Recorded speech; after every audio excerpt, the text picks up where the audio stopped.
देखिए, यातायात वाराणसी में एक बड़ी समस्या है, विशेष रूप से यहाँ की सड़कों के कंजेशन को लेके, और जो मूलभूत जो स्ट्रक्चर है सड़कों का वो यथावत है। सरकार ने उसमें सुधार करने के लिए काफ़ी उपाय किए हैं, उनसे स्थिति कमोबेश सुधरी है, लेकिन फिर भी जो पुराना हमारा वाराणसी शहर है, शहर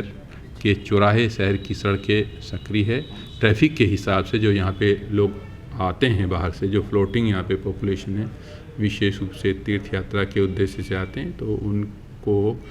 सही तरह से एडजस्ट करने में थोड़ी समस्या होती है, वाहनों को भी समस्या होती है, इसलिए ट्रैफिक कंजेशन प्राय होता है। अब उसको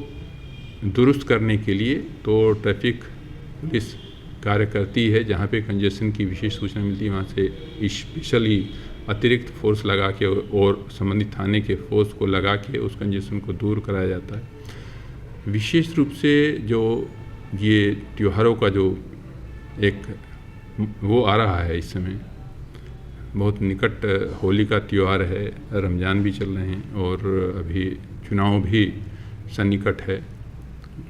घोषणा हो चुकी है, तो उसको दृष्टिगत रखते हुए जो वाहनों का प्रयोग करने वाले लोग हैं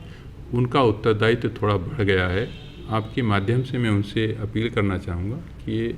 ट्रैफिक के जो नियम हैं उनका पालन करेंगे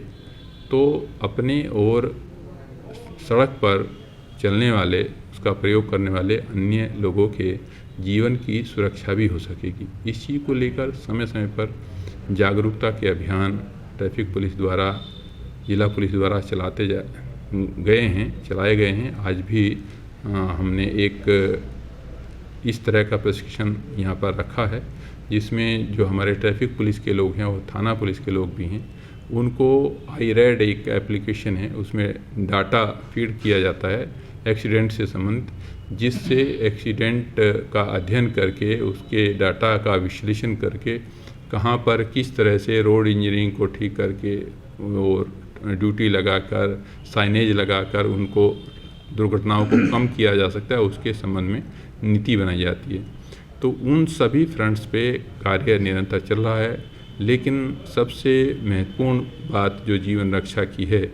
विशेष रूप से त्यौहार के समय पे जीवन बहुत अमूल्य भी हो जाता है, उत्साह का और हर्ष का त्यौहार है। ऐसे में लोग नशे की अवस्था में या ओवर स्पीड करते हुए या बिना लाइसेंस के या रॉन्ग साइड ड्राइव करते हुए जो गाड़ियाँ चलाते हैं, उससे भयंकर दुर्घटनाएं होती हैं और कई बार लोगों की जीवन को भी खतरा उत्पन्न होता है, लोगों का जीवन भी चला जाता है। तो आपके माध्यम से मैं अपील करूंगा कि त्योहारों को सकुशल और शालीन ढंग से मनाएं और विशेष रूप से यातायात की दृष्टि से सभी नियमों का पालन करें। हाईवेज पे एक्सीडेंट के केसेस ज़्यादा देखने को मिलते हैं, वहाँ पे किस तरह से प्रभावी कदम उठाए जा रहे हैं कि उनको रोका जाए, क्योंकि हाईवे पे अभी पिछले दिनों कई एक्सीडेंट हुए हैं। देखिए, एक्सीडेंट्स के मानवीय कारण होने के साथ साथ मशीनी कारण भी होते हैं, इंजीनियरिंग से रिलेटेड भी कारण होते हैं। तो इन सब को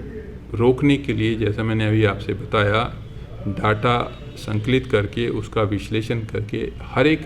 घटना के कारण में जाए बिना उसको रोकने की नीति बनाना संभव नहीं होता,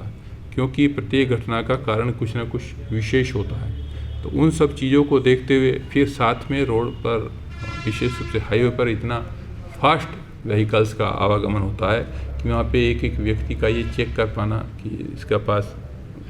लाइसेंस है कि नहीं, इसने शराब पिया है कि नहीं, ओवर स्पीड तो नहीं किया हुआ है। दूसरा जो दंड का प्रावधान है उसमें भी देखते हैं थोड़ा इस समय टचलेस चालान की प्रक्रिया अपनाई जा रही है, जिसमें गाड़ी का नंबर लेकर उसका चालान किया जाता है और बाद में उस गाड़ी के स्वामी वाहन जिसके नाम से रजिस्टर्ड होता है उस मोबाइल नंबर पर मैसेज जाता है, उसका चालान होता है कोर्ट के माध्यम से। तो वो उसका थोड़ा सा प्रभाव जितना होना चाहिए उतना नहीं हो रहा है। तो चीज़ों को सभी लोगों की जागरूकता से, ये कोई बिंदु कोई दंड का बिंदु नहीं है, कोई ऐसा बिंदु नहीं है कि इसमें ज़बरदस्ती वाली बात होनी चाहिए, क्योंकि कोई भी सभ्य समाज अपने नागरिकों की सभ्यता के कारण ही सभ्य समाज बनता है। तो हम लोग